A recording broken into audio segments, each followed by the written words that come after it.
नमस्कार, मैं हूं आपके साथ पूनम यादव। झारखंड की गोड्डा लोकसभा सीट से भारतीय जनता पार्टी के सांसद निशिकांत दुबे के द्वारा विवादित बयान अभी थमा नहीं था कि एक बार फिर निशिकांत दुबे अपने बयान को लेकर चर्चाओं में आ गए हैं। पहले निशिकांत दुबे ने सुप्रीम कोर्ट और चीफ जस्टिस संजीव खन्ना पर विवादित बयान दिया। अब उन्होंने पूर्व मुख्य चुनाव आयुक्त SY कुरैशी पर निशाना साधा है। उन्होंने CEC से कहा कि आप चुनाव आयुक्त नहीं, मुस्लिम आयुक्त थे। बता दें कि निशिकांत दुबे ने कुरैशी पर आरोप लगाते हुए सोशल मीडिया एक्स पर पोस्ट कर लिखा, आप चुनाव आयुक्त नहीं, मुस्लिमों के आयुक्त थे। झारखंड के संथाल परगना में सबसे ज्यादा बांग्लादेशी घुसपैठियों को वोटर आपके कार्यालय में ही बनाया गया। उन्होंने आगे लिखा, पैगंबर मुहम्मद साहब का इस्लाम भारत में 712 ईस्वी में आया था। उससे पहले ये भूमि हिंदू या उस आस्था से जुड़ी आदिवासी, जैन और बौद्ध धर्मावलंबी की थी। इतना ही नहीं, बीजेपी सांसद ने अपने गांव का इतिहास बताते हुए कहा, मेरे गांव विक्रमशिला को बख्तियार खिलजी ने 1179 में जला दिया था।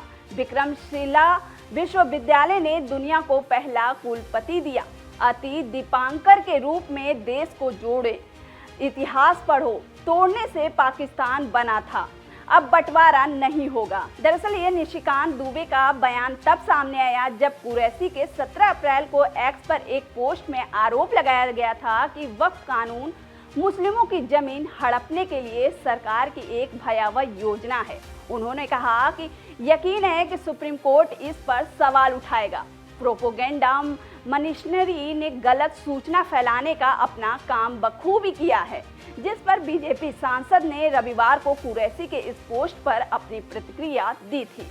आपको बता दें कि ये बीजेपी सांसद निशिकांत दुबे का ये पहला बयान नहीं है। इससे पहले भी उन्होंने सुप्रीम कोर्ट और चीफ जस्टिस संजीव खन्ना पर विवादित बयान दिया था। उन्होंने कहा था कि सुप्रीम कोर्ट को अपनी सीमा पार कर रहा है। उन्होंने कहा कि कोर्ट संसद द्वारा पारित कानूनों को रद्द कर रही है और यहां तक कि राष्ट्रपति को निर्देश दे रही है, जो सुप्रीम कोर्ट के जजों को नियुक्ति करती है। उन्होंने आगे कहा कि संविधान के अनुच्छेद 368 के तहत कानून बनाना संसद का काम है और अदालत की भूमिका कानून की व्याख्या करना है। उन्होंने आगे कहा कि अगर हर काम के लिए सुप्रीम कोर्ट ही जाना है तो क्या संसद को बंद कर देना चाहिए। बीजेपी सांसद ने आगे कहा कि सब चीजों के लिए कानून बना है तो फिर सुप्रीम कोर्ट नया कानून कहां से और कैसे बना रहा है। बीजेपी सांसद निशिकांत दुबे के बयान के बाद से देश की राजनीति में गर्माहट देखने को मिल रही है।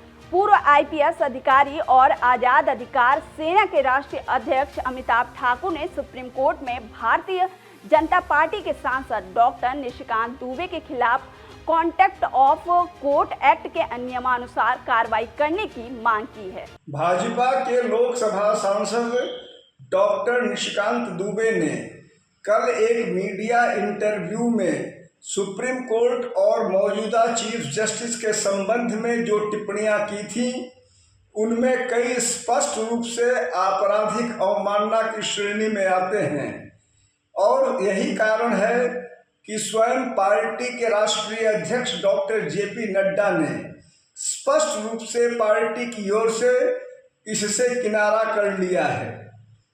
इन समस्त तथ्यों के मद्देनजर मैंने सुप्रीम कोर्ट में डॉक्टर निशिकांत दुबे के विरुद्ध क्रिमिनल कंटेम्प्ट याचिका दायर कर उन्हें नियमानुसार आपराधिक अवमानना के लिए दंडित किए जाने की प्रार्थना की है। सांसद निशिकांत दुबे के अलावा सांसद दिनेश शर्मा ने भी सुप्रीम कोर्ट को लेकर टिप्पणी की। दोनों सुप्रीम कोर्ट को लेकर दोनों भाजपा नेताओं के दिए बयान के बाद भाजपा के राष्ट्रीय अध्यक्ष JP नड्डा ने एक बयान जारी किया। पार्टी अध्यक्ष ने एक्स पर ट्वीट कर दोनों सांसदों के बयान से किनारा कर लिया है। JP नड्डा ने अपने एक्स पर पोस्ट में लिखा, भाजपा सांसद निशिकांत दुबे और दिनेश शर्मा का न्यायपालिका और देश के चीफ जस्टिस पर दिए गए बयान से भारतीय जनता पार्टी का कोई लेना देना नहीं है। ये उनका व्यक्तिगत बयान है, लेकिन भाजपा ऐसे बयानों से न तो कभी भी कोई इत्तेफाक रखती है और न ही कभी भी ऐसे बयानों का समर्थन करती है। भाजपा इन बयानों को सिरे से खारिज करती है।